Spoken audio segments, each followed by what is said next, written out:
E daí quando você chega no final do século XIX, início do século XX, você vê, por exemplo, na Argentina, que o comércio de carne deles e a industrialização que a Argentina estava passando fizeram com que os argentinos conseguissem uma quantidade tão absurda de dinheiro da Europa e dos Estados Unidos que na França, por exemplo, naquela época tinha uma expressão ali nos anos 1900 e 1910 que dizia rico como um argentino, rico como um argentino, porque os argentinos eram vistos como o país mais desenvolvido da América do Sul, de longe o mais desenvolvido da América do Sul. Foi um verdadeiro milagre econômico que aconteceu aí.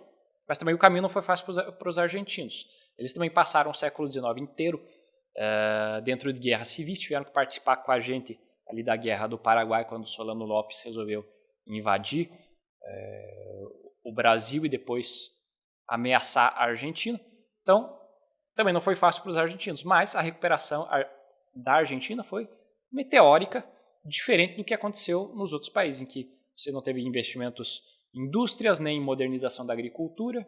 Isso, em parte, por causa do próprio poder dos caudilhos. São esses chefes militares, político-militares, que são grandes donos de fazendas, que dominam a política, que chefiam os partidos, que têm as suas quase que exércitos ou milícias privadas, que põem a ordem deles nas regiões. Então, enquanto esses caudilhos não se preocuparam com esse tipo de incentivo para a economia, na maior parte dos países latino-americanos, no Chile e na Argentina você teve um grande desenvolvimento porque os governos desses países conseguiram unificar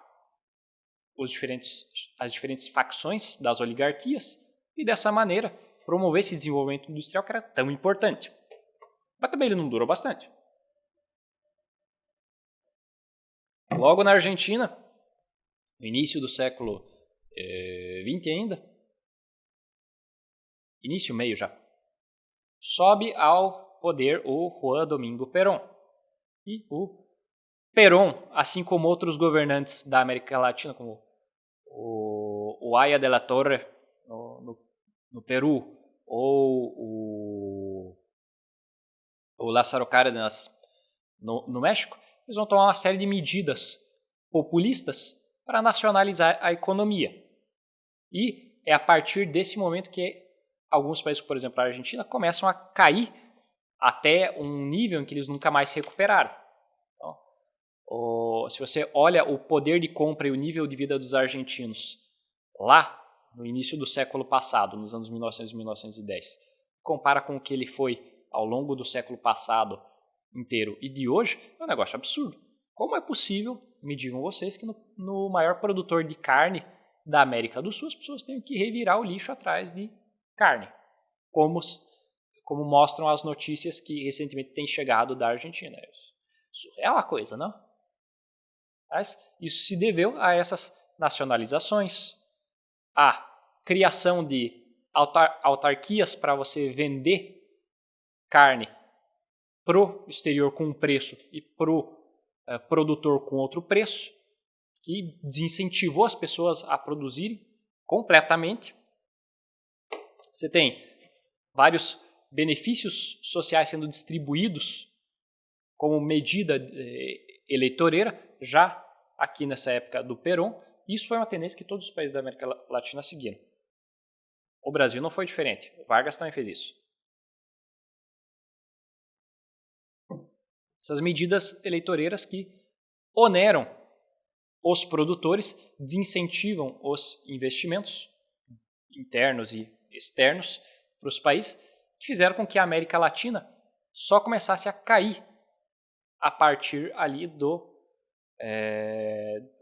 da década de 20 e 30, que foi quando esses regimes autoritários começam a subir no poder. Logo aqui você tem a estreia do outro competidor do liberalismo, porque o tempo do liberalismo passou. O tempo do liberalismo era o século XIX. A partir da Primeira Guerra Mundial, começa a era do comunismo dentro da história da mentalidade revolucionária.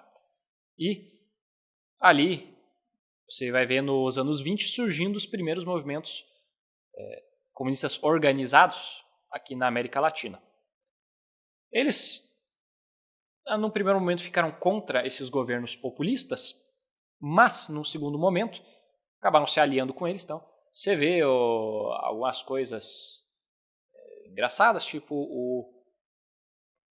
o Prestes, o Luiz Carlos Prestes aqui no Brasil, discursando ao lado do Getúlio Vargas, que tinha mandado a mulher dele para o campo de concentração, onde ela foi parar na câmara de gás. Então, o negócio é meio incompreensível.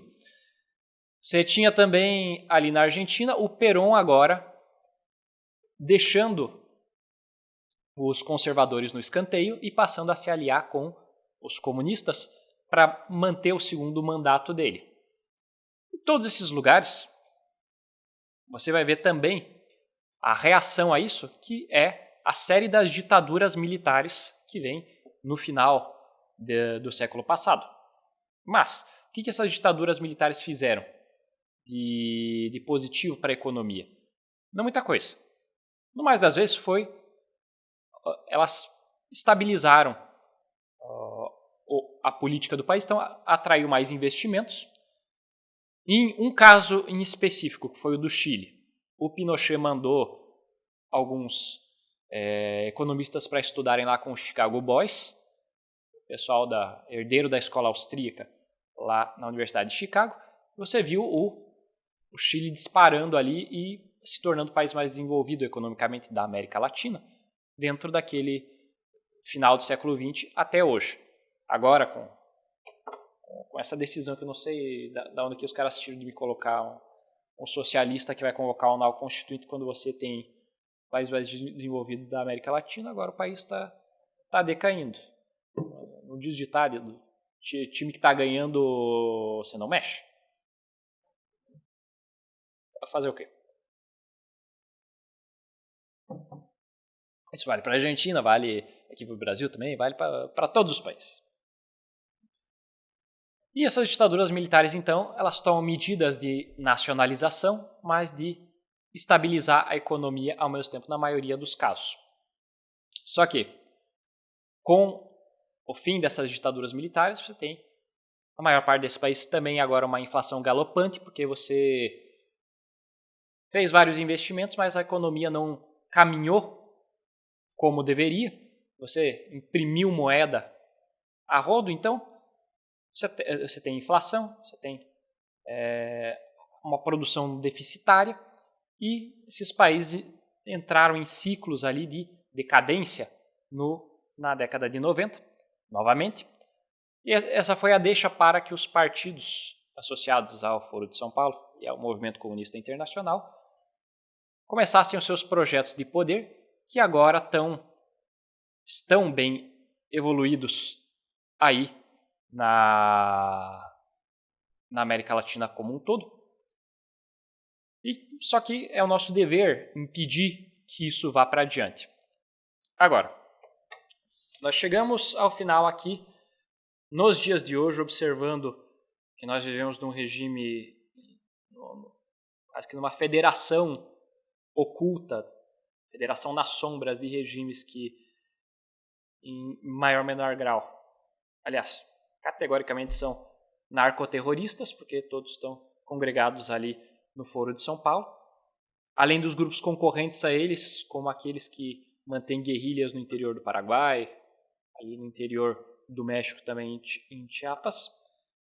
E nós temos que nos perguntar, depois de tudo isso, dá para dizer que a América Latina é subdesenvolvida porque ela é coitadinha, vítima dos europeus malvadões? Não. Quem construiu as ferrovias da América Latina, porque você não tinha bancos aqui que bancassem a coisa, nem tecnologia para isso aqui, foram os investidores ingleses. Por exemplo,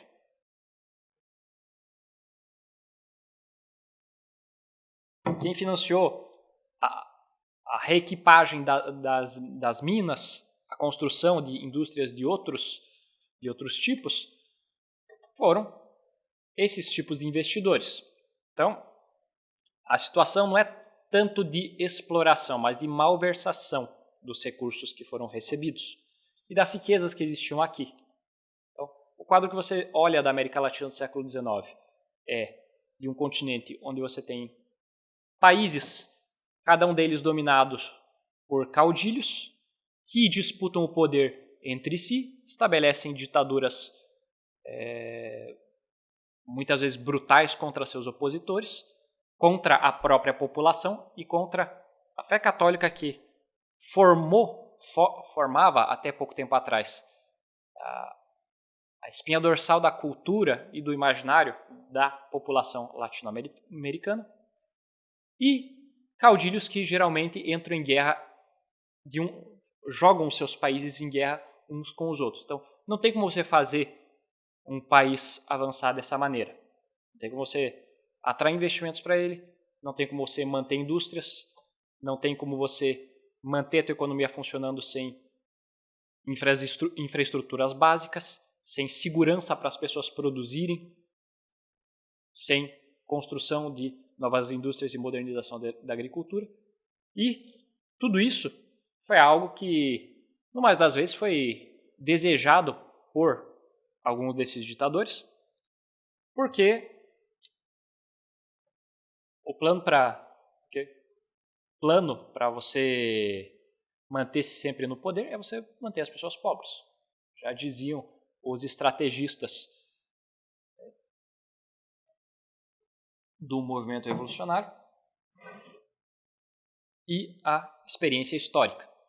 Então, não foi do interesse de muitos dos caudilhos modernizar a América Latina. E daqueles que modernizaram, eles também fizeram as coisas sem responsabilidade e permitiram com que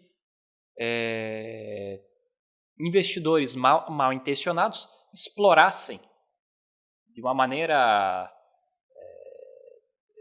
inacreditável o trabalho e os recursos das pessoas. Exemplo disso, por exemplo, aqui no Brasil, com a construção da ferrovia entre São Paulo e Rio Grande do Sul, que resultou na Guerra do Contestado, quando vários camponeses foram expulsos das suas terras, porque eles eram poceiros, não tinham título de propriedade, mas eram terras devolutas.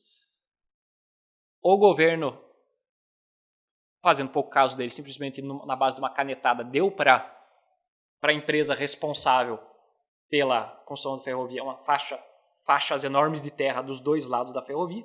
Então, o que você observa aí? A ferrovia pagando capangas para expulsar na base da bala os camponeses pobres daquelas regiões. Então, isso aconteceu também com a exploração ali do guano no Chile, que, mesmo no país desenvolvido, mesmo ali as empresas, os empresários chilenos e estrangeiros cobravam cotas de produção absurdas e pagavam salários de miséria para os seus empregados. Então, não existe um motivo único porque a América Latina chegou à situação que chegou.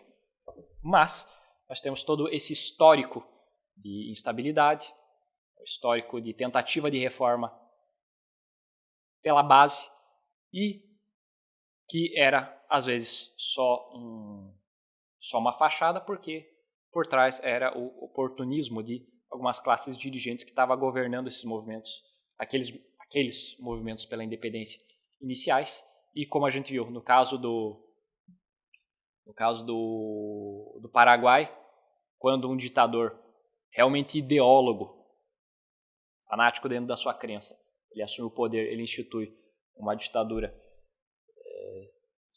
foi brutal e preparou o caminho para a ruína do país dele, que depois veio com a Guerra do Paraguai, mas que já estava imposta naquela época. Ele mandou construir uma das primeiras ferrovias aqui da América do Sul, mas ela não servia para transportar grandes coisas, porque o comércio paraguaio estava se abrindo então. Aliás, não foi o França que mandou fazer isso, foi o sucessor dele, foi o Carlos López.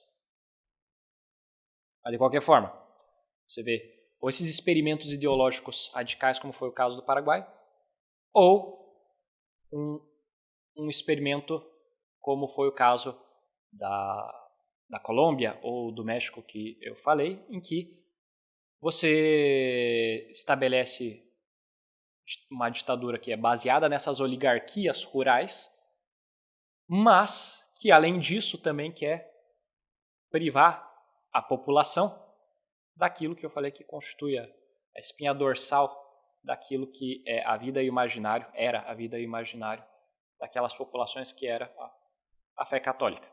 E você vê isso sendo feito na base da bala, na base da violência. Muitas vezes os católicos também não ficaram passivos, mas tivemos algumas derrotas bem expressivas, principalmente na Colômbia, que foi o país onde os liberais mais conseguiram manter o poder.